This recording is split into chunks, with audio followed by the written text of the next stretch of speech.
National'lık bir Kongress'lik bir PDP'lik bir National'lık bir NC sen de Ayçiz Parti Ayçiz Parti Ayçiz Parti Ayçiz Parti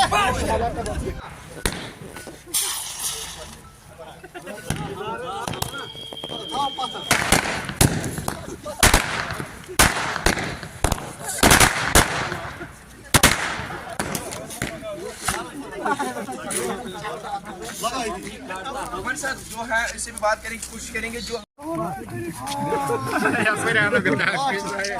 mobile सामान नहीं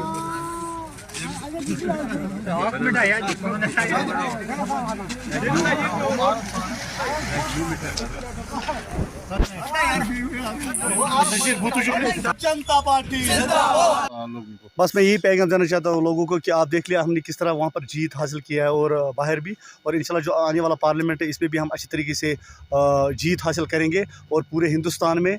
और अगर हमने 303 सीटें इससे पहले ली, आज मुझे लगता है कि हम उससे ज़्यादा आगे जाएंगे और लोगों को भरोसा है मोदी जी पे, और जो हमने काम किए लोगों के लिए और इसी का नतीजा आज वो सामने आ गया। अगर राजस्थान में कांग्रेस की हुकूमत थी या PDP की हुकूमत या इनकी हुकूमत थी, तो ये बाकी पार्टियों की हुकूमत थी, तो उनको देखना था, तो उन्होंने लोगों के लिए कुछ नहीं किया और लोगों ने इनको नकारा। आज अगर देखा जाए हम खुश हैं आज जम्मू कश्मीर के लोग, और आज कश्मीर डिस्ट्रिक्ट बांडीपोरा से मैं ये आवाज़ देना चाहता हूँ कि जब तक मोदी जी है तब तक मुमकिन, ये सही बात है, जब तक ये लोगों ने कहा जब तक मोदी है तब तक सब कुछ मुमकिन है। और ये आप कहना चाहते हैं हम इनके राज में हम दबे हुए थे, इनके राज में हम मुसीबत की ज़िंदगी जी रहे थे। जो NC वाले और PDP वाले, इन्होंने हमको जीना हराम कर दिया था, और अल्लाह ताला ने ऐसी पार्टी इन पे नाजिल की, और आज इनको पता चलेगा कि सियासत किस चीज़ को कहा जाता है। और BJP जो वाहिद एक पार्टी है जो गरीबों की पार्टी है, ये सिर्फ PDP और नेशनल वाले आपस में लड़ाई करवाते थे और कांग्रेस वाले आज कहाँ पर गए वो NC और PDP, आज इन्होंने गठजोत किया। किस लिहाज से उन्होंने गठजोत किया?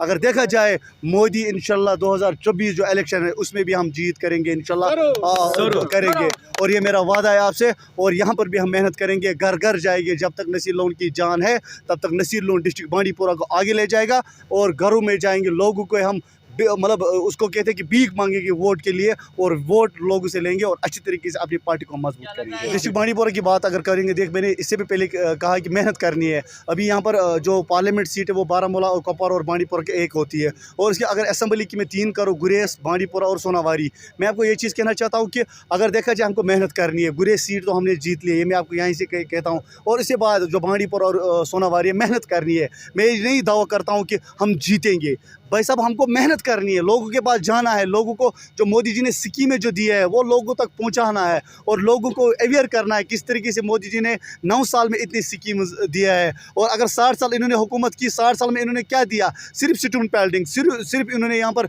लोगों को मारा, हमारे भाइयों को मारा, मरगुजार जो वो भर के आए हैं। अगर देखा जाए मोदी जी ने जब से हमने 2009 से 2014 से हमने हुकूमत जब BJP आई, मुझे एक स्टूडेंट पेल्टिंग एक बच्चे का जाना बता दीजिए लाल चौक में। और अगर देखा जाए कि शिया कम्युनिटी का अगर देखा जाए, तहरीकी जलसा जो इनका था लाल चौक में वो नहीं निकलता था, 8वां जो मुहर्रम इनको होता था वो भी उन्होंने बंद किया था। ये सिर्फ बोलते थे थ्रेट वहाँ पर मारेंगे, शिया और सुन्नी को लड़ाई करके देते हैं, मगर आज मोदी जी ने उसको उस रास्ते को भी खोला। और ये चीज़ हम पैगाम देना चाहते हैं उनसे कि अब ये जो इनका बिस्तर है वो बांधे और यहाँ से चल बसे, ताकि इनकी जो दोगली पॉलिसी सियासत NC वालों की और PDP और कांग्रेस और नेशनल और अपनी पार्टी, इनकी दोगली पॉलिसी थी। मैं उनको कहना चाहता हूं कि लोगों को लोग अवेयर रहे, जो अपनी पार्टी है वो भी हमारी पार्टी है, जो PC है वो भी हमारी पार्टी है, जो नवाब आज़ाद साहब है वो भी हमारी पार्टी है। ये लोगों को धोखा दे रहे और गुमराह कर रहे हैं, लास्ट शाम जब पहुंचते हैं हमारे पास होते हैं। मैं ये आपकी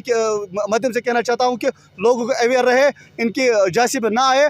जब आप इनके साथ मिलो तो डायरेक्ट आप BJP के साथ मिलो।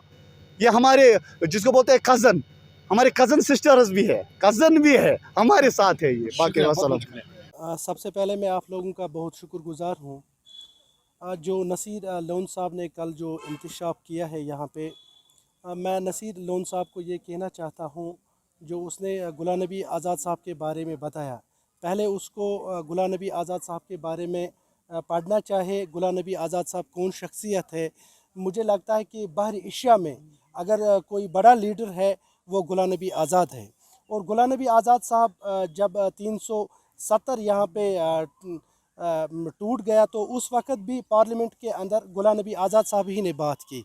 तो उसने उस वक्त भी मोदी और अमित शाह के आंखों में आंख मिला के वहाँ पे नारा लगाया, जिस कश्मीर को खून से सींचा वो कश्मीर हमारा है।